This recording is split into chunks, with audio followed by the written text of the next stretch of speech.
तो आज के आपके करंट अफेयर्स 30 नवंबर 2021 के सबसे पहला करंट अफेयर है आपका ट्रॉपिकल साइक्लोन्स के बारे में। तो ट्रॉपिकल साइक्लोन्स कैसे बनते हैं और इनका क्या सिग्निफिकेंस होता है वो पूरी डिटेल में मैं आपको करवाता हूँ। ठीक है, फ्रेश शीट पे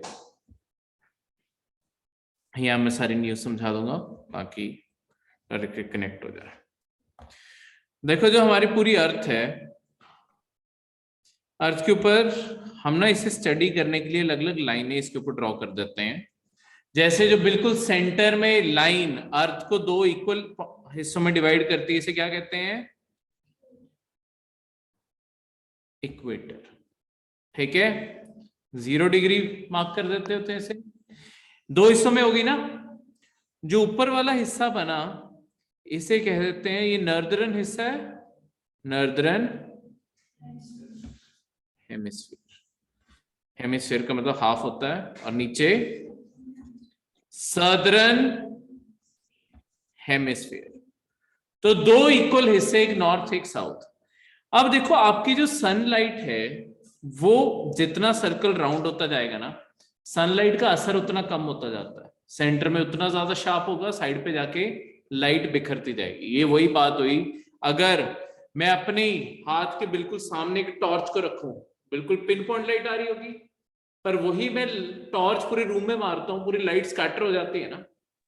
यहाँ पे पूरी शार्प सर्कल बन रहा होता है, सीधी लाइट आके टकरा के अगर मैं टॉर्च को बिल्कुल सामने रखूं, पूरे रूम के स्प्रेड करने लगूं तो पूरे रूम में स्प्रेड हो जाती है। ठीक है, फिर उसकी इंटेंसिटी कम हो जाती है ना। अगर छोटे हिस्से में जो उसकी जो इंटेंसिटी थी, वो जो शार्प लाइट यहाँ पे टकरा रही थी, वो उतनी शार्प पूरे रूम में थोड़ी चुभती है। जब हम ट्यूबलाइट ऑन कर रहे हैं, कुछ भी ऑन कर रहे हैं, उतनी शार्पनेस से थोड़ी टकराती है। ठीक है, तो वही सेम चीज यहाँ होती है। इक्वेटर पे सीधी लाइट आएगी तो बहुत ज्यादा शार्प होगी, साइड साइड पे जाके लाइट फैलेगी तो सही, पर उसका गर्मी का असर खत्म होता जाएगा, कम होता जाएगा। ठीक है, तो इसी के चलते हुए हम इसीलिए अर्थ के जहां पे सबसे ज्यादा गर्मी पड़ती है ना, ज्यादा टाइम जहां पे सन बिल्कुल सिर के ऊपर रहता है, वो यहाँ बीच के एरिया से। जितना हम साइड पे जाते जाएंगे उतना सन की असर कम होता जाएगा, और दिन भी बड़े होते जाते हैं। जैसे दिन और रात, जैसे पोल्स पे कहते हैं ना कि 6 महीने दिन 6 महीने रात रहता है, हमारे यहाँ पे तो 12 घंटे दिन 12 घंटे रात ऑलमोस्ट। ठीक है, जितना ऊपर जाते जाओगे ये असर उतना बड़ा होता जाएगा। ठीक है, ये गैप बढ़ता जाएगा। तो ये जो सबसे दूर वाले एरियाज हैं, दोनों साइड पे पोल्स हो गए 90 डिग्री। इन्हें 90 डिग्री देखो क्यों कहते हैं? अगर मैं यहां से एक लाइन बनाता, ये 90 डिग्री लाइन बन रही थी ना, इसलिए इन्हें 90 डिग्री कह देते थे, क्योंकि 0 डिग्री से यहां तक 90 डिग्री आ गया। दूसरी साइड भी ऐसे ही है, इस कारण। ठीक है, ये आपके पोल्स बन गए, और ये एरिया जो है इसे कह देते हैं ये पोलर एरिया, जहां पे बर्फ जमी पड़ी है, क्योंकि सन का असर कम है। जहां पे सन का असर सबसे ज्यादा होता है वो ये वाले एरियाज है। ये एरिया आपकी दो लाइनों के बीच में एग्जिस्ट करता है, या जो ऊपर नॉर्थ की साइड को बढ़ती है इसे कहते हैं ट्रॉपिक ऑफ कैंसर, और नीचे जो पड़ती है वो है ट्रॉपिक ऑफ कैप्रिकॉर्न। ठीक है, ये है 23.5 डिग्री नॉर्थ, और ये है 23.5 डिग्री साउथ।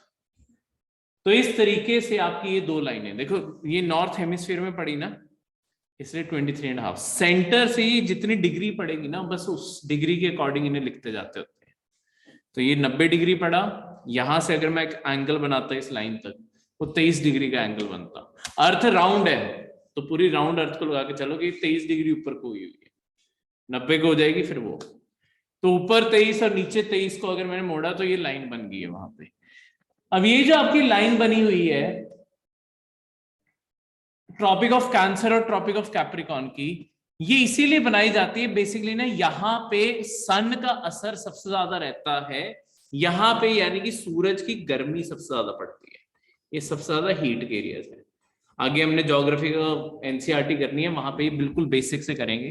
करंट अफेयर में ऑब्वियसली थोड़ी सी स्पीड से करवाना पड़ता है, तो टेंशन ना लो, अगर ये बाई चांस थोड़ा बहुत ऊपर से भी हुआ वहां जाके सेट भी हो जाएगा।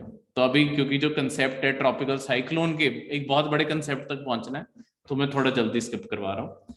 तो आपके ये सारे ट्रॉपिक ऑफ कैंसर और कैप्रिकॉर्न के बीच में एरिया है, यहाँ पे सन सबसे ज्यादा है, यहाँ पे हीट सबसे ज्यादा होती है, गर्मी सबसे ज्यादा पड़ती है, ये चीज याद रखना। देखो गर्मी से डायरेक्टली जो चीज जुड़ी हुई है वो है आपकी इवेपोरेशन। जो पानी आपका इवेपोरेट होता है वो भी तो इसी चीज से जुड़ा हुआ है कि जितनी ज्यादा गर्मी पड़ेगी उतनी ही ज्यादा इवेपोरेशन होगी, धीरे धीरे पानी इवेपोरेट होता रहेगा, तो इसी एरिया में इवेपोरेशन भी सबसे ज्यादा। अब अगली चीज बताने से पहले मैं आपको एक साइंस के रिगार्डिंग कंसेप्ट करवा दूं। नहीं ऋषभ जी अभी करंट अफेयर चल रहे हैं, तो आपके एक कंसेप्ट बता दूं। आपके प्रेशर और आपके टेम्परेचर का जो रिश्ता होता है ना, ये इनवर्सली प्रोपोर्शनल होता है। यानी कि जब आपका, इसका लॉजिक क्या होता है वो मैं आपको समझाऊंगा। यानी कि जब आपका हाई टेम्परेचर होगा, जब आपका टेम्परेचर, गर्मी बहुत ज्यादा बढ़ती है, तो उस एरिया पे आपका लो प्रेशर हो जाता है। जब आपका लो टेम्परेचर होता है, जहां पे ठंड पड़ रही है, वहां पे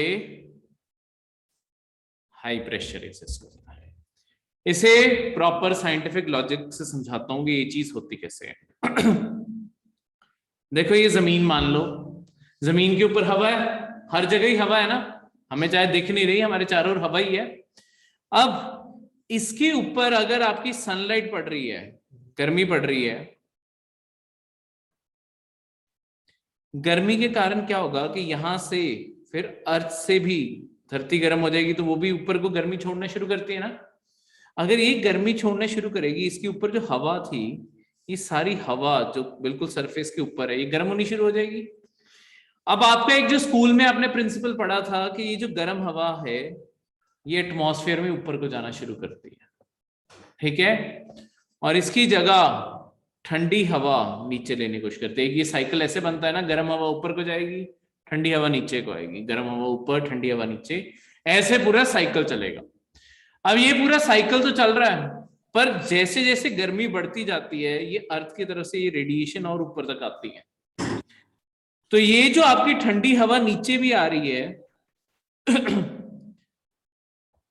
ये बहुत जल्दी आपकी गर्म होने लग जाएगी। तो मतलब लेट्स सपोज ये जो ठंडी हवा आ रही थी, शायद ये बीच में रास्ते में आते आते गर्म होगी और वापस को मुड़ने लगेगी। एक पॉइंट फिर ऐसा आएगा ना कि नीचे जो हवा के एटम्स थे, मॉलिक्यूल्स थे, इनमें गैप बढ़ने लगेगा, क्योंकि अब ये दूर दूर हो जाएंगे, ठीक है। जब ये एक दूसरे से दूर दूर हो गए, इनमें से गैप बढ़ने लग गया है, तो आपके यहां पे जब इनके बीच में गैप क्रिएट हो गया, यही तो है लो प्रेशर। जहां पे ठंड होती है वहां पे क्या होता है, देखो आप कभी घर पे फ्रिज खोल देते हो, फ्रीजर खोल देते हो, हवा कहां को नीचे को मूव करती है, क्योंकि वो सारी की सारी हवा एक दूसरे से जुड़ी पड़ी है। ठंड और गर्मी में फर्क ही ये है, ठंड और गर्मी में फर्क ही ये पड़ता है कि ठंडी हवा एक दूसरे से जुड़ी रहेगी, इनमें से कुछ भी गर्म नहीं हो रहा, गर्म नहीं हो रहा तो कोई भी चीज ऊपर नहीं जा रही, ऊपर नहीं जाएगी तो इनमें से आपस में गैप नहीं पड़ेगा। गर्म हवा हमेशा एक दूसरे से टकरा टकरा के एक दूसरे में गैप बढ़ा देती है, ठंडी हवा एक दूसरे से हमेशा जुड़ के रहती है, तभी इतनी भारी हो जाती है क्योंकि सारा का सारा एक साथ जुड़ के चल रहा होता है, ठीक है। अगली बारी इसीलिए जब भी फ्रीजर खोलोगे, कुछ भी खोलोगे, देखना गैस नीचे को गिर रही है, वो इसी कारण गिर रही होती है क्योंकि वो सारी जुड़ी हुई है और वो भारी हो चुकी है, ठीक है। गर्म हवा एक दूसरे से टकरा टकरा के, क्योंकि ऊपर भी जा रही थी, ऊपर जो हवा जा रही थी उसकी जगह ठंडी हवा ने उस जगह पे आना था, पर ठंडी हवा पहले गर्म होगी, तो एक जमीन और ऊपर कुछ डिस्टेंस के बीच में एक वैक्यूम सा क्रिएट होने लग जाएगा ना, हवा की कमी होने लग जाएगी। वही चीज तो लो प्रेशर है। प्रेशर होता क्या है? प्रेशर होता है दबाव कितना है। अगर एक साथ जुड़े रहेंगे तो प्रेशर ज्यादा है। अगर गैप आ गया बीच में, अगर हवा के मॉलिक्यूल्स के बीच में गैप एग्जिस्ट करता है, यहां पे तो कोई भी बीच में आ सकता है।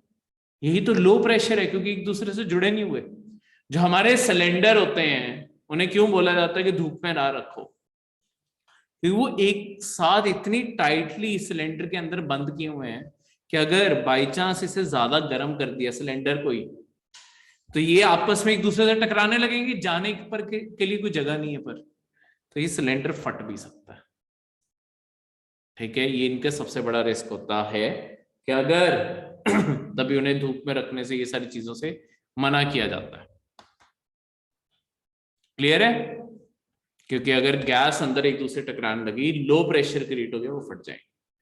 टेम्परेचर बढ़ेगा तो प्रेशर कम होगा, प्रेशर ज्यादा होगा तो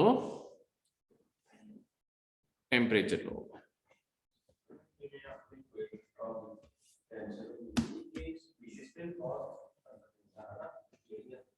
क्या चीज?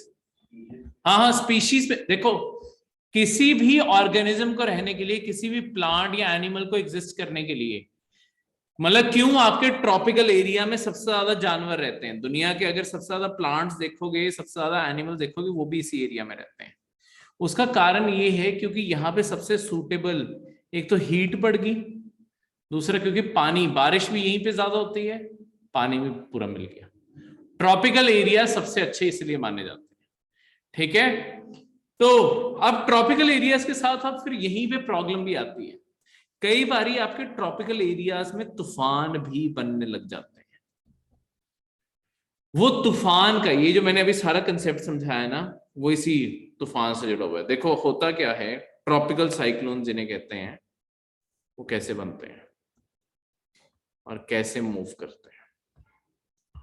ट्रॉपिकल साइक्लोन्स क्या है कि आपके कहीं पे, मतलब समुंदर होना चाहिए सबसे पहले। ट्रॉपिकल साइक्लोन हमेशा समुद्र के ऊपर बनते हैं, क्योंकि ट्रॉपिकल साइक्लोन के चलने के लिए दो चीजें लगती हैं। एक तो लगता है टेम्परेचर और एक लगता है आपका इवेपोरेशन,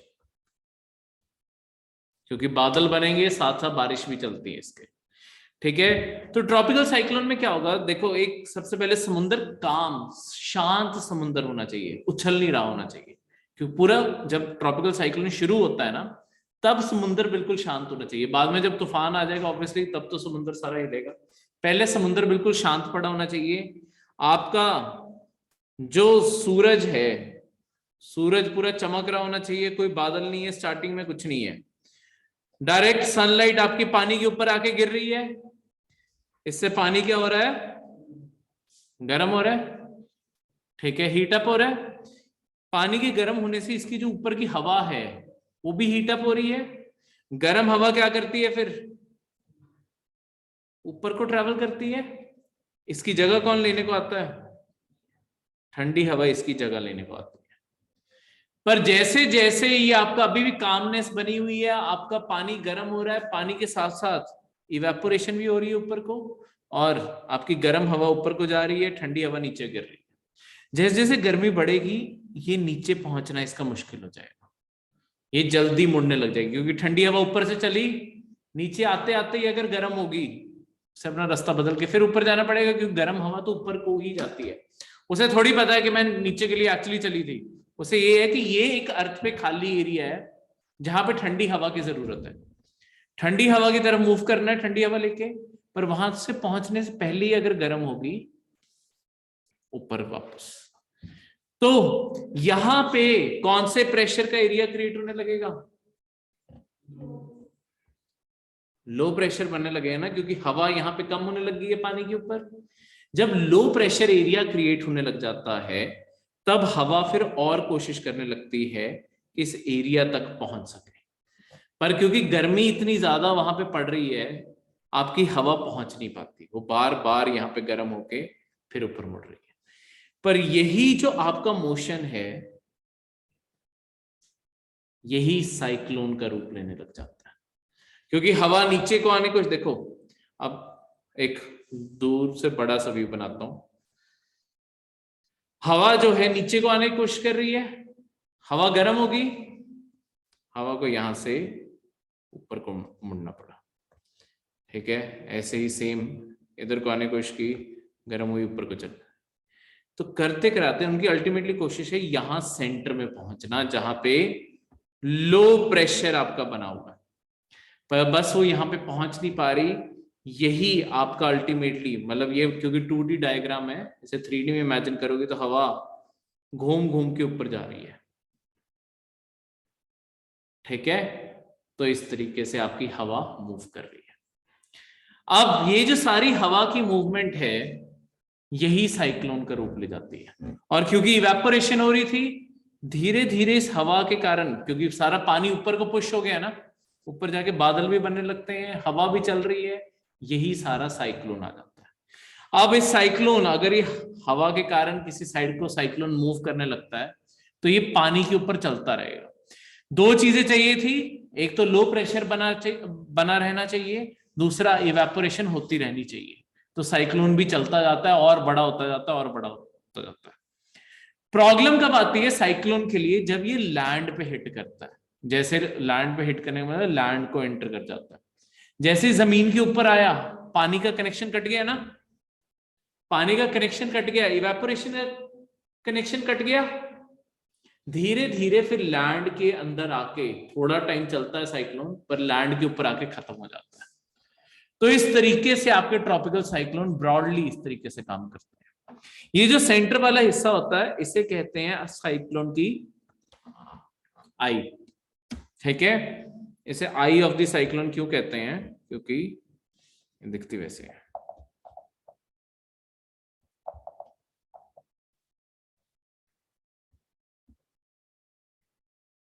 साइक्लोन को मैं आपको टॉप से दिखाता हूं, बादल इसके साथ घूम घूम के इस तरीके से दिखने लग जाते हैं। एक मिनट को, ये देखो, ये सारे के सारे बादल घूम रहे हैं इसके आसपास, सब सारी हवा कोशिश क्या कर रही है, यहां बीच में पहुंच जाए।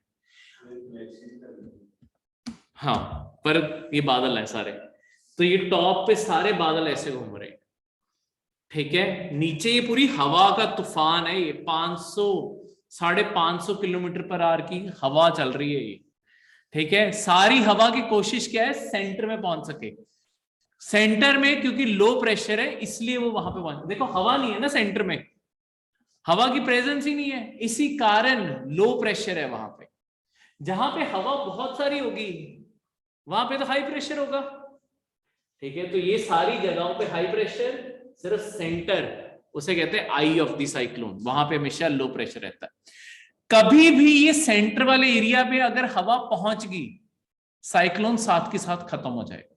क्योंकि हवा वैसे थोड़ी घूमना चाहती है कि मजा आ रहा है, हवा की अल्टीमेटली कोशिश है कि इस लो प्रेशर को तोड़ दें, क्योंकि अर्थ के ऊपर नॉर्मल कंडीशंस में लो प्रेशर एग्जिस्ट ज्यादा टाइम नहीं करना चाहिए। मतलब हवा अपने आप को बैलेंस इस तरीके से करती है कि कहीं पे भी कोई खाली कॉलम नहीं होना चाहिए कि मैं हवा में देख रहा हूं कि यहाँ पे हवा ही नहीं है।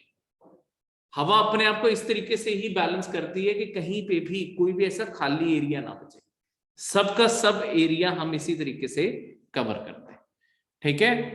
तो इसी के चलते हुए आपके ये साइक्लोन्स इस तरीके से बनते हैं। अब ये देखो, कंसेप्ट क्लियर हो गया, ठीक है। साइक्लोन के अंदर वाले एरिया को आई कहते हैं, ये जो बाहर वाला एरिया है जहां से साइक्लोन मतलब एक बाहर विड्थ बन जाएगी ना बाहर तक जहां तक है, इसे कहते हैं साइक्लोन की आपकी आउटर वॉल है। और देखो यूपीएससी में कितने डायरेक्ट बेसिक कंसेप्ट के क्वेश्चन आते हैं। अगर हमें कंसेप्ट आता है, क्वेश्चन आता है, ठीक है।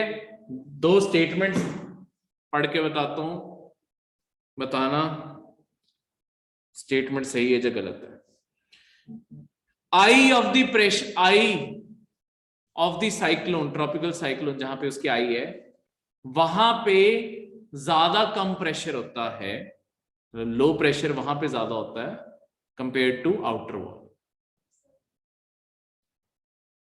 सही है या गलत है? सही है ना, सेंटर में ज्यादा लो प्रेशर है, बाहर तो हवा है ना, जहां हवा होगी वहां तो हाई प्रेशर ही होगा। मतलब उसके, हाँ, पर उससे तो ज्यादा ही प्रेशर होगा ना। दूसरी चीज, साइक्लोन्स, ट्रॉपिकल साइक्लोन्स पानी के कनेक्शन से चलते हैं, सही है ना। जैसे ही पानी का कनेक्शन टूटा, लैंड के ऊपर आ गए, नीचे इवेपोरेशन नहीं हो रही, कुछ नहीं हो रही। हाँ जी, क्या जी?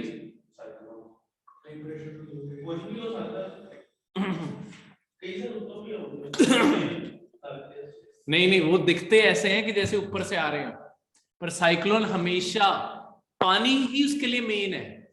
वो कोशिश ही हमेशा, देखो लो प्रेशर ना हमेशा जमीन के सबसे पास होता है, तो अगर तुम जमीन के पास हो, यहां से वो जब हम चीजें देखते हैं ना कि चीजें उड़ के ऊपर को जा रही होती हैं, वो इस तरीके से जाके गिरती हैं।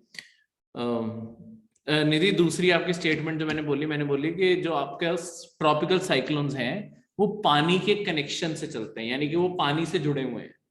अगर पानी ना हो तो मतलब वो भी खत्म हो जाएंगे, तो सही है। ठीक है, तो जो देखो हवा की मूवमेंट ये होती है, बाहर वाली वॉल से नीचे से एंटर करने की कोशिश करती है, गर्म हो जाएगी, साइक्लोन में घूम के ऊपर को जाती है। इसी कारण नीचे कोई चीज पकड़ी जाती होती है ना, हमेशा देखना वो उड़ के ऊपर को जा रही होती है, क्योंकि वो नीचे से खींच के ऊपर को फेंक रहा होता है। हर हवा बाहर से एंटर करके सेंटर में जाने की कोशिश करती है, सेंटर से ऊपर, पर वो जब तक सेंटर में पहुंचती है गर्म ऊपर को, और यही उसका फ्लो क्रिएट कर सकता है। ठीक है,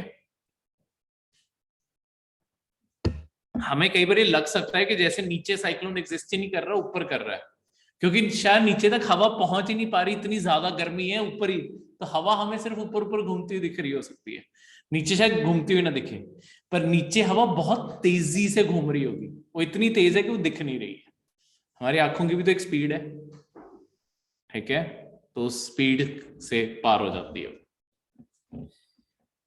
क्लियर है? कैसे काम करता है, कोई भी डाउट यहाँ पे?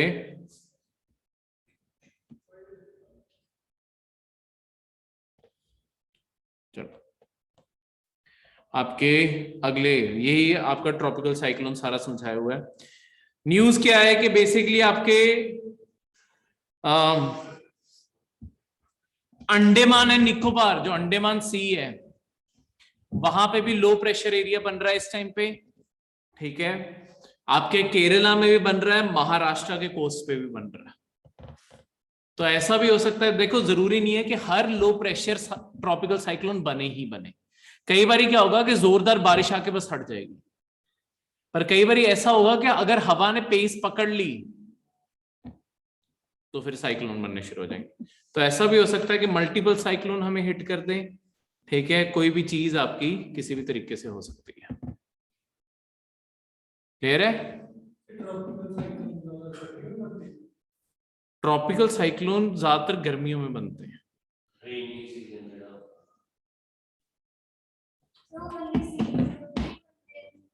हाँ जी, सी नहीं नहीं नहीं नहीं, ये समुद्र के ऊपर ही बनेंगे, क्योंकि बहुत बड़ा आपको सरफेस एरिया चाहिए। ठीक है, छोटे मोटे एरिया के ऊपर नहीं बनते।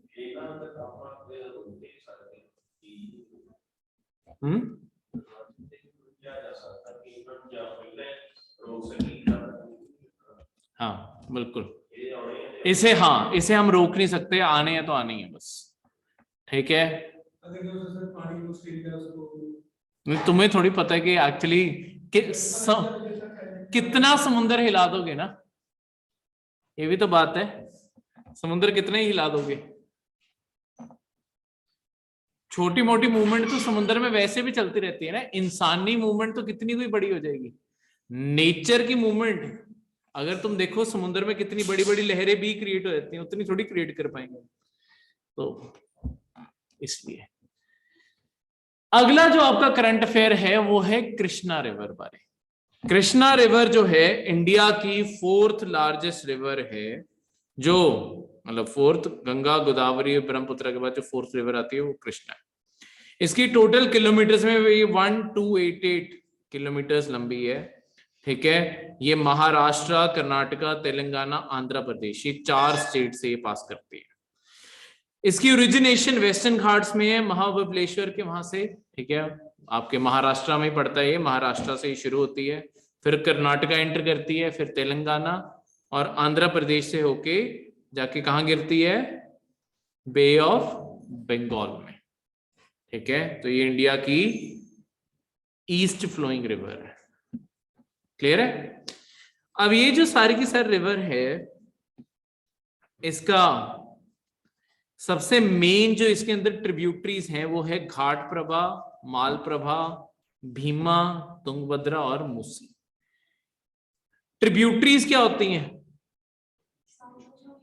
देखो, एक बड़ी नदी के अंदर जगह जगह पे आगे छोटी नदियां गिरती हैं ना, वो उसकी ट्रिब्यूटरीज होती हैं। ट्रिब्यूटरी का मतलब होता है जो कंट्रीब्यूट करते हैं। इससे ऑपोजिट कंसेप्ट होता है डिस्ट्रीब्यूटरीज। डिस्ट्रीब्यूटरीज का मतलब है जब ये बड़ी नदी ना कई बार छोटी नदियों के हिस्सों में टूट जाती है, उन्हें कहते हैं डिस्ट्रीब्यूट। अपना पानी डिस्ट्रीब्यूट बांट दिया ना, तो वो जो छोटी नदियां बना दे अगर एक बड़ी नदी, उसे कहते हैं डिस्ट्रीब्यूटरीज। थर्ड आपका करंट अफेयर है एक इंटरनेशनल इनिशिएटिव बारे। आपने सुना ही होगा कि एक नया वेरिएंट आ गया है कोविड का, क्या नाम है उसका? ओमिक्रॉन। ये जो आपका नया वेरिएंट है ओमिक्रॉन, ये कहाँ पे आया है? ये ना अफ्रीका में सबसे पहले ओरिजिनेशन हुई है इसकी। अब इसके कारण, अब जो ये अफ्रीका में हुआ है, अफ्रीका में देखो ज्यादातर ना गरीब देश है, और वो ऐसे गरीब देश है, मतलब इंडिया भी गरीब देश है, पर इंडिया के पास तब भी कंपैरेटिवली बहुत सारी मेडिकल रिसोर्सेज हैं, क्योंकि हम दुनिया की फार्मेसी हैं। दुनिया की 60% जैसे वैक्सीन इंडिया सप्लाई करता है, ठीक है। ऐसे ही दवाइयां, हर चीज हम सप्लाई करते हैं। तो ऑब्वियसली जब हमें जरूरत पड़ती है, हम अपने आप को खुद सप्लाई कर सकते हैं बहुत सारी चीजें, ठीक है। जब बहुत ज्यादा स्ट्रेन पड़ जाए, ऑब्वियसली कमी तो पड़ती है, पर तब भी बहुत बेटर है हम बाकियों से, गरीब देशों से। तो ऐसे सारी दुनिया ने एक इनिशिएटिव लिया था कि कोविड से डील करने के लिए और हर देश तक आपकी वैक्सीन पहुंचे, उसके लिए एक ना इनिशिएटिव बनाया गया, COVAX. COVAX full form COVID vaccine global access, ठीक है। देखो प्रॉब्लम क्या है, जब आपके कोविड आया, कोविड के बाद लॉकडाउन हुए थे, जब सबसे पहला लॉकडाउन हुआ था, तब दुनिया को कोई आइडिया नहीं था कि अब इसे डील कैसे करें। सारी दुनिया का अपने अपने पैनिक रिस्पांस थे कि हम कैसे इससे डील करेंगे। इसमें क्या है कि देखो, जिन कंट्रीज के पास तो पैसे हैं, जिन्हें हम डेवलप्ड कह देते हैं, आपके यूरोपियन कंट्रीज होगी, आपका अमेरिका हो गया, ये जो सारे देश हैं, इन्होंने क्या किया, इनके वहां पे वैक्सीन बन रही थी, रिसर्च वहां पे हो रही थी, इन सब ने अपने लिए सबसे पहले ऑर्डर दे दिया कि हमें इतने डोजेस सप्लाई कर दो, हमें ये कर दो, वो कर दो। कंपनीज, प्राइवेट कंपनीज है, ऑब्वियसली उन्हें जहां से ऑर्डर आएगा, पैसे आएंगे, अगलों ने तो वहीं दे देना। पर इसके कारण प्रॉब्लम क्या हो, मतलब क्यों आपका कोविड जा नहीं रहा, ये एक बहुत बड़ा कारण है। सारी दुनिया की कंट्रीज ने क्या किया है कि जिनके पास वैक्सीन बनाने की पूरी सप्लाई चेन है, उन्होंने सबसे पहले अपने आप को प्रायोरिटी बना दिया। जैसे हम पहले पूरी दुनिया में थोड़ा थोड़ा करके बांट रहे थे, पर जब हमारे यहाँ पे सेकेंड वेव आई, हमने अपनी पॉपुलेशन को प्रायोरिटाइज कर दिया, और इंडिया के अंदर तो अभी 100 करोड़ से ज्यादा वैक्सीन लग चुकी है, ठीक है। 120 करोड़ के करीब पहुंचने वाला हो गया हमारा। तो दुनिया में सबसे बड़ा इनिशिएटिव इंडिया में चल रहा है। पर इसका दुनिया पे क्या असर पड़ता है? इंडिया दुनिया का 60% वैक्सीन सप्लायर है। अब जब हम वैक्सीन अपने पास रख लेते हैं, और ऐसे ही अमेरिका जो बना रहा है, अमेरिका अपने पास रख लेता है, यूरोप अपने पास, ठीक है। जो ये गरीब देश हैं जो खरीद नहीं सकते, या हम भी अगर खरीदने को आते तो इंडिया को भी शायद वैक्सीन ना मिलती, ठीक है। पता नहीं कितना टाइम वेट करना पड़ता, पर क्योंकि हम खुद बनाते हैं, इस कारण हम बचे हुए हैं कि हमें वैक्सीन जल्दी मिल गई। पर जो देश अपनी वैक्सीन बनाते नहीं, वो तो डिपेंडेंट है कि कोई देगा, कोई डोनेट करेगा, तब जाके उन्हें मिलेंगे।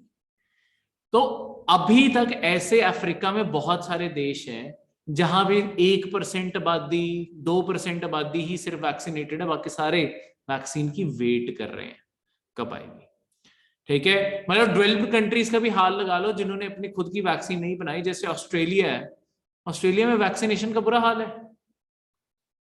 ऑस्ट्रेलिया सिर्फ वैक्सीन खरीदता है, पर ऑस्ट्रेलिया में वैक्सीनेशन की सप्लाई नहीं आ रही। अब इसके कारण तभी प्रॉब्लम आ रही है कि कोविड, ये बोला जाता है कि कोविड अभी 2024 तक कहीं नहीं जाने वाला, क्योंकि आधी दुनिया के पास तो वैक्सीन ही नहीं है। इसी के कारण ये एक इनिशिएटिव बनाया गया था कि आपके कोवैक्स के अंडर क्या होगा, ये ना आपकी दुनिया के अंदर कुछ बॉडीज हैं, जैसे गवी है, गवी का फुल फॉर्म है global alliance for vaccine and immunisation, फिर एक सेपी है, coalition for epidemic preparedness innovation, और तीसरा आपका WHO। ये 3 ऑर्गेनाइजेशंस एक साथ आई, इन्होंने सारी दुनिया की कंट्रीज को एक कमिटमेंट करवाई है कि देखो आप कंट्रीब्यूट नहीं करोगे, या तो पैसे दो या वैक्सीन दो, कुछ भी दो, ताकि हम खरीद के गरीब देशों को दे सके। अगर पूरी दुनिया में बराबर इक्विटेबल तौर पे आपकी वैक्सीन बांटी जाएंगी, बराबर तौर पे वैक्सीन बांटी जाएंगी, तभी जाके कहीं कोविड खत्म होगा। ठीक है, जैसे अमेरिका अब लोगों अपने सिटीजन्स को तीसरा डोज भी लगा रहा है, अगलों के पास बथेरी पड़ी है, अगले बूस्टर शॉट पे बूस्टर शॉट लगाई जा रहे हैं कि पॉपुलेशन इफेक्ट ना हो।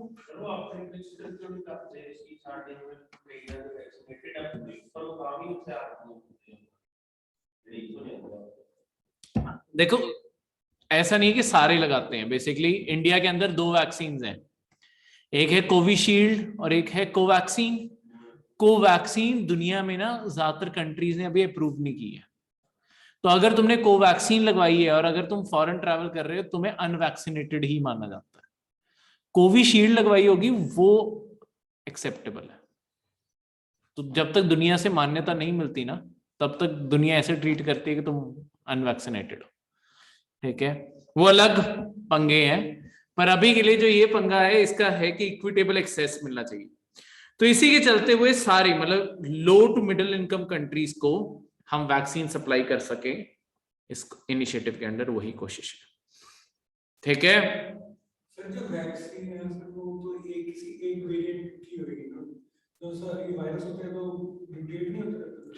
तो नहीं, म्यूटेशन जो बेसिक वायरस की प्रॉपर्टीज हैं वो तो सेम रहती हैं, म्यूटेशन का मतलब है कुछ नई चीजों को अडेप्ट कर जाता है। उसके कारण क्या होता है कि जो आपकी वैक्सीन होती है ना, हर वैक्सीन की ना एक चीज होती है जिसे कहते हैं एफिकेसी। एफिकेसी का मतलब है ये कितनी आपकी एफिशिएंट है किसी भी चीज से डील करने के लिए। किसी का माइक ऑन है? हाँ मैंने कर दिया, ठीक है। तो आपकी एफिकेसी का मतलब होता है कि आपकी वैक्सीन, ये ना आपके पिछले साल लास्ट ईयर 2020 के यूपीएससी प्रीलिम्स का क्वेश्चन था, क्योंकि लास्ट ईयर हर कोई वैक्सीन को लेके, मतलब वैक्सीन नई नई वर्ड लोगों ने पॉपुलर यूज में आया था, तो एफिकेसी के ऊपर बहुत बातें थी। जैसे सही, एक तो लोगों में डर है वैक्सीन को लेके, आज भी कई लोगों में डर है कि हमने वैक्सीन नहीं लगवानी, ये हो जाएगा वो हो जाएगा, लोग बीमार पड़ते हैं, ये पड़ते हैं, ये सब डर है। देखो आज तक बचपन से लेके ऐसा नहीं है कि तुमने वैक्सीन नहीं लगवाई। सबसे बेसिक वैक्सीन जिससे तुमने शुरुआत की थी वो पोलियो थी। पोलियो तो याद ही होगी, और भी लगवाई थी। ठीक है, बहुत सारी बच्चों को तो बहुत सारी वैक्सीन लगती हैं, पोलियो तो याद ही होगी, मैं ये कह रहा हूं। वो जो 2 बूंदे हैं वैक्सीन की, मतलब पोलियो की सिर्फ 2 बूंदे क्यों पिलाते हैं? बोतल पिला दो, मतलब ये क्या लॉजिक बना? 1 बूंद क्यों नहीं? ये 2 बूंद का क्या लॉजिक है? 2 बूंद जिंदगी के, कभी सवाल उठा के देखा? देखो प्रॉब्लम क्या है, वैक्सीन के अंदर होता क्या है, मैं आपको वैक्सीन के अंदर बताता हूं कि अंदर क्या है। वैक्सीन के अंदर होता है जो वायरस है ना, वो वायरस ही होता है। जैसे जब आप पोलियो के वो 2 बूंद पी रहे हो, वो 2 बूंद के अंदर एक्चुअली पोलियो वायरस है। या तो वायरस को मार दिया जाता होता है या उसे कमजोर किया जाता है कि वो हमें इफेक्ट ना करे। ठीक है, या तो मारा जाता है या कमजोर किया जाता है। उस कोशिश क्या होती है कि जैसे ही तुम उस वैक्सीन को मतलब बॉडी को सप्लाई करोगे, हमारी बॉडी के अंदर अपने आप लड़ने के लिए सिस्टम बना हुआ है ना, हमारा इम्यून सिस्टम, वो साथ के साथ जैसे ही इस वायरस को देखेगा, वो साथ के साथ अपना रिस्पॉन्स जनरेट करेगा, वो इलाज निकालेगा इसका, इससे लड़ने के लिए। हमने बस इम्यून सिस्टम की हेल्प के लिए हम क्या करते हैं, इन्हें कमजोर कर देते हैं या मार देते हैं। रिस्पॉन्स हमारी बॉडी खुद जनरेट करती है। पर उसके कारण क्या होगा, जब आपकी बॉडी जब आपको बुखार भी होता है, कमजोरी तो तब भी आती है ना बॉडी में, जब बॉडी लड़ने को जाती है, बॉडी फीवर भी चढ़ सकता है, वीकनेस भी आ सकती है, ये सारी चीजें तो आम चीजें हैं जो वैसे बुखार में होती हैं। ठीक है, तो जब वैक्सीन भी तो बीमारी दी गई है आपकी बॉडी को, और उसके खिलाफ जो आपका इम्यून सिस्टम होगा, तो ऑब्वियसली तब भी वीकनेस आएगी। क्योंकि एक स्ट्रॉन्ग वायरस से लड़ोगे, इम्यून सिस्टम की जान निकल जाएगी। एक कमजोर से लड़के अगर उसने रिस्पॉन्स तैयार कर लिया, अगली बारी ऐसा नहीं है कि अगर तुमने वैक्सीन लगवाई हुई है या अगर तुम्हें कोविड हुआ है पहले, जैसे मुझे हुआ है, ठीक है, ऐसा नहीं है कि मैं कभी दोबारा कोविड के कांटेक्ट में शायद ना आया हूं, पर मैं कोविड के अगर कांटेक्ट में आया हूं, मेरी बॉडी को रिस्पॉन्स पता होगा क्या देना है। तो अगर मैं कांटेक्ट में आऊंगा, मेरी बॉडी ने शायद अगली बारी मुझे पता भी ना चले। वैक्सीन हम क्यों दे रहे हैं? वैक्सीन से ये नहीं होगा कि कोई बंदा बीमार पड़ना बंद हो जाएगा, जो जान चली जाती है ना, वो होना बंद हो जाएगा। हम इसलिए वैक्सीन दे रहे हैं। बीमारी अभी भी रहेगी, अब कोविड आ गया, ये तो पूरी लाइफ रहेगा, ये आम सर्दी जुकाम जैसा ही बन जाएगा। जैसे एक टाइम पे जो हम जिसे हम कॉमन कोल्ड कहते हैं ना, जुकाम, हमारी बॉडी का रिस्पॉन्स देख लो, आज से 5-6 हजार साल पहले ना लोगों की जान चली जाती थी जब कॉमन कोल्ड हो जाता था। आज हम 4-5 दिन में ठीक हो जाते हैं, क्योंकि हमारी बॉडी लॉन्ग टर्म में अडेप्ट कर गई है। ठीक है, तो हमें अब सिर्फ इतना को, क्योंकि हमारे इम्यून सिस्टम को नॉलेज होनी चाहिए उसकी, वो नॉलेज बिल्ड करवा रहे हैं उसकी। तो वैक्सीन में एक्चुअली यही होता है। अगर वो जो जैसे पोलियो का एग्जांपल दे रहा था, अगर पोलियो की तुम 3 बूंदे किसी को दे दोगे ना, एक्चुअली तुम उस पोलियो करवा दोगे। तो वो गिन के 2 बूंदे इसलिए बनाई गई हैं कि इतनी को क्वांटिटी उसे सप्लाई करनी है। अगर तीसरी बूंद दे दी ना, तो शायद उसे पोलियो तुम ही करवा दोगे। तो बहुत ही लिमिटेड उसमें देनी पड़ती है। ठीक है, वो इसी तरीके से आपका काम करती हैं। अब इसी के बाद अगली चीज जो वैक्सीन की आती है एफिकेसी। एफिकेसी का मतलब होता है कि वैक्सीन कितनी एफिशिएंट रहती है किसी भी चीज के कारण। अब देखो, कोई भी वैक्सीन 100% एफिशिएंट नहीं होती। ठीक है, जरूरी नहीं है कि हर वैक्सीन आपने ली भी है और हर बारी इलाज हो ही हो, मतलब फाइनली इलाज तो ये नहीं होता, ये प्रिवेंशन है। ठीक है, कई लोगों ने ये भी गलती की थी कि कोविड के सिम्टम्स लग रहे हैं, वैक्सीन लगवाने चले गए, वो मौत है। ठीक है, तुम एक्चुअली डेथ का इंजेक्शन लगवाने जा रहे हो, क्यों? तुम्हारी बॉडी में पहले ही वायरस है, तुम एक और इंजेक्शन लगवा रहे हो जिसके अंदर वायरस है, तुम्हारा इम्यून सिस्टम और कितनों से लड़ेगा, वो जवाब दे जाता है।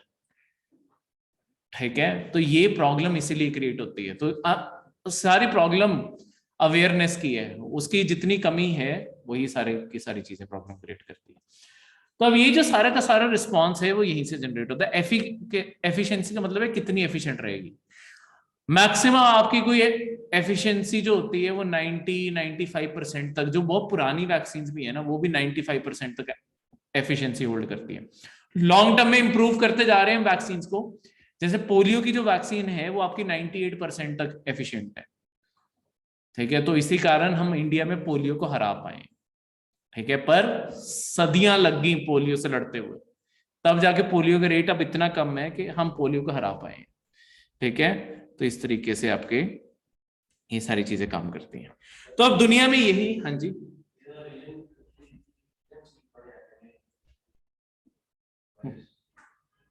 वायरस बना कैसे, कौन सा कोविड? सी अलग अलग थ्योरीज हैं, एग्जैक्टली कैसे बना है वो किसी को नहीं पता। देखो,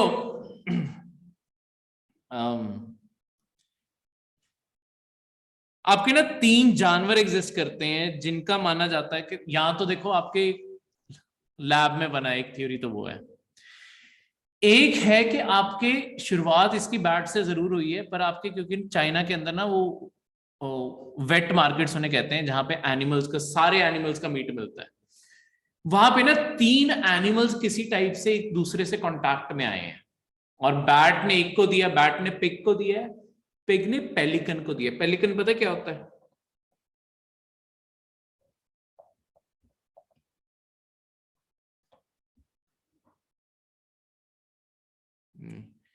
ये नहीं है, पेलिकन नहीं था, सॉरी, उसका तीसरे का नाम क्या था, पेलिकन नहीं है। है ना, पी से कुछ नाम था, मैं भी सोच के बताऊंगा। हार्ड सी स्किन होती है उसकी ना, हार्ड शेल होता है काफी, वो भी बहुत बीमारियां कैरी करता है, मुझे उसका भी नाम नहीं एग्जैक्ट याद आ रहा है। इस साल के यूपीएससी के पेपर में है वो, इस साल के पेपर में आया हुआ है, इस साल के यूपीएससी में वो एनिमल के बारे में क्वेश्चन आया हुआ है। तो अभी मुझे क्वेश्चन उसका एनिमल का नाम नहीं याद आ रहा। पैंगोलिन, हाँ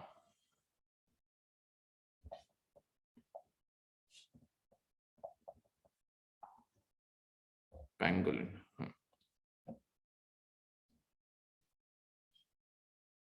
छी,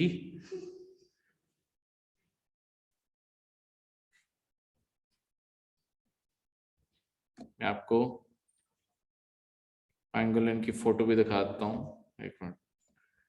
ये है पैंगोलिन, ठीक है।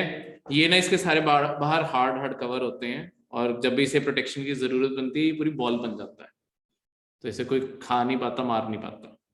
पर चाइना में इसका भी मीट खाया जाता है, ठीक है। तो ये जो जानवर है ये बीमारियों का घर है, बैट बीमारियों का घर है, और आपके पिग्स बीमारियों का घर होते हैं। कोविड इन तीनों का मिक्सचर बना है। एक थ्योरी ये कहती है कि वो वेट, ओरिजिनेशन चाइना से है, वो तो कंफर्म्ड है, पर क्या लैब से हुआ है या ये जो वेट मार्केट्स हैं वहां पे प्रॉब्लम क्या है कि ये जो वेट मार्केट्स हैं ऐसे बने कि जानवरों को अलग अलग रखा जाता है, एक के ऊपर एक पिंजरे रखे हुए हैं। अब किस पिंजरे में कौन बंद है, उन्होंने अपना कोई भी लिटर किया, नीचे वाले के कांटेक्ट में आ गया, उसके अंदर वायरस होगा, उसका अपना वायरस, वायरस जो खाएगा वायरस, ठीक है। तो इस तरीके से ये सारी की सारी चीजें एग्जिस्ट करती हैं जी। हाँ हाँ, वो तो मार्केट दोबारा शुरू करती है, चाइना के अंदर लोगों को खाने की आदत पड़ी है, कैसे हटा दो, ठीक है। तो वो तो अभी भी खाई जा रहे हैं, पर इस तरीके से काम करती है। क्लियर है? तो अगला जो आपका करंट अफेयर है, देखो एक नया अभी पार्लियामेंट का सेशन शुरू हुआ है, कल आपके फार्म बिल्स भी खत्म किए गए हैं, ठीक है। एक और बिल भी आपका इंट्रोड्यूस किया गया है जिसके ऊपर काफी कंट्रोवर्सी भी है, और अभी फाइनल पास इस सेशन में शायद ही हो पाए। वो है आपका पर्सनल डेटा प्रोटेक्शन बिल। देखो ऐसा कोई भी जो आपका पर्सनल नॉन पर्सनल डेटा है, सारा का सारा डेटा इसके अंदर कवर होगा, ठीक है। तो इसके अंदर कोई भी जो आपका जितनी भी, जैसे आपके मोबाइल डिवाइसेस हैं, आपका इंस्टाग्राम, फेसबुक, वैसे मोबाइल डिवाइसेस आपकी लोकेशन भी ट्रेस कर रही हैं, आपका नाम, ईमेल आईडी, फोन नंबर, उसके बाद आपकी प्रेफरेंसेस। लेट्स सपोज आप कौन से कपड़े सर्च कर रहे हो, ठीक है, ऑनलाइन कौन सी पोस्ट देख रहे हो, ठीक है, हमेशा देखना एड्स वैसी आने लग जाएंगी। अगर आप किसी टाइप के कोई चीज देख रहे हो, उसी टाइप की एड्स भी बॉम्ब होने लग जाएंगे, ठीक है। क्यों? क्योंकि आप इंस्टाग्राम पे वैसी चीजें देख रहे हो, ऐसे कपड़े के पेज देखी जा रहे हो, एड्स भी कपड़ों के आने लग जाएंगे। तो ऐसा कैसे हो रहा है कि उन्हें एक चीज दूसरी चीज को इन्फॉर्मेशन कैसे मिल रही है? क्योंकि वो सब इन्फॉर्मेशन कलेक्ट कर रहे हैं। अब इन्फॉर्मेशन कलेक्ट करना अपने आप में गैर कानूनी है, वो आपसे परमिशन मांगी जाती है। जो आप वो स्टार्टिंग में जब भी ऐप इंस्टॉल करते हो, अलाउ अलाउ अलाउ अलाउ पे क्लिक करते रहते हैं ना, उसके अंदर यही चीजें लिखी होती हैं, ठीक है। तो जल्दी से आप शुरू हो, नहीं, हर बारी आपको वो ऑप्शन देगा। अब पहले होता था कि अगर आप नहीं अलाउ करोगे वो चलेगा नहीं, अब नहीं होता। अब 3 ऑप्शन आते हैं, don't ask, allow, allow this time. तो अब 3 ऑप्शन आते होते हैं, पर अलाउ अलाउ अलाउ हर बारी कौन दे, ठीक है। तो वो कर दिया, उससे आपका डेटा कलेक्ट होना शुरू हो गया। पर अब प्रॉब्लम क्या है कि देखो इंडियंस का जो डेटा है, हमारी कोशिश ये है कि इंडियंस का डेटा इंडिया के अंदर ही रहे। ऐसा नहीं है कि इंडियंस का डेटा ऐसे सर्वर्स में कलेक्ट हो रहा है जो अमेरिका में है, क्योंकि फिर तो अमेरिका की सरकार के ऊपर उसका हक हो गया ना, क्योंकि जो प्रॉपर्टी जिस देश के अंदर इंस्टॉल्ड है उस सरकार का भी उसके ऊपर हक है। कल वो सरकार अपनी कंपनी से वो डेटा मांग ले, कंपनीज को देना पड़ेगा, या वहां पे अगर कोई भी हैकिंग का कुछ हो गया या कुछ भी हो गया, कंपनी इंडिया के अंदर लायबल ही नहीं है उस चीज के लिए। तो हम कंपनीज को क्या कर रहे हैं, हम कंपनीज को फोर्स कर रहे हैं कि आप सबको अपने डेटा सेंटर्स इंडिया के अंदर ही ओपन करने पड़ेंगे और हर इंसान को बताना जरूरी है कि आपका क्या क्या डेटा कलेक्ट किया जा रहा है, ठीक है। तो आप क्या क्या चीजें किया कर रहे हो और कब तक वो डेटा यूज, मतलब उस डेटा का यूज कैसे करना है, कब तक करना है, कैसे उसके अंदर अल्टरेशंस करते हो, कब जाके उसे डिस्ट्रक्ट करोगे, हर चीज का प्रोविजन इसके अंदर। जैसे एक आपका ना इसके बाद एक और राइट आ जाएगा आर्टिकल 21 के अंदर, ये रिकॉग्नाइज्ड है ऑलरेडी, पर ये डिजिटल वर्ल्ड के लिए भी आ जाएगा, राइट टू बी फॉरगॉटन। ये कवर करने की हमारी कोशिश है। राइट टू बी फॉरगॉटन का मतलब है कि देखो, अगर लेट्स सपोज किसी पर्सन के साथ कोई भी लाइफ में इंसिडेंस हुआ है, मीडिया वहां पे पहुंच गई, मीडिया ने सब कवर कर दिया, उठा के नेट पे है, अगर कोर्ट की तरफ से ऑर्डर जारी हो गया कि ये, मतलब लेट्स सपोज तुम कोर्ट गए हो, तुम्हारे बारे कुछ था, तुम चाहते हो कि मेरी सारी इंफॉर्मेशन खत्म कर दी जाए, कोर्ट की तरफ से ऑर्डर जारी हो जाएगा कि ये जहां जहां पे भी इंफॉर्मेशन पड़ी है वो सब उड़ा दिया जाए, क्योंकि इस बंदे ने अपना राइट एक्सेस किया है, राइट टू बी फॉरगॉटन, कि मुझे भुला दिया जाए, ठीक है, वो आपका राइट टू बी फॉरगॉटन बनेगा। क्लियर है? कोई भी डाउट नहीं? क्लियर हो गया? तो इस तरीके से काम करते हैं, ठीक है। तो ये थे आपके करंट अफेयर्स। किसी भी करंट अफेयर में किसी को कोई भी डाउट हो?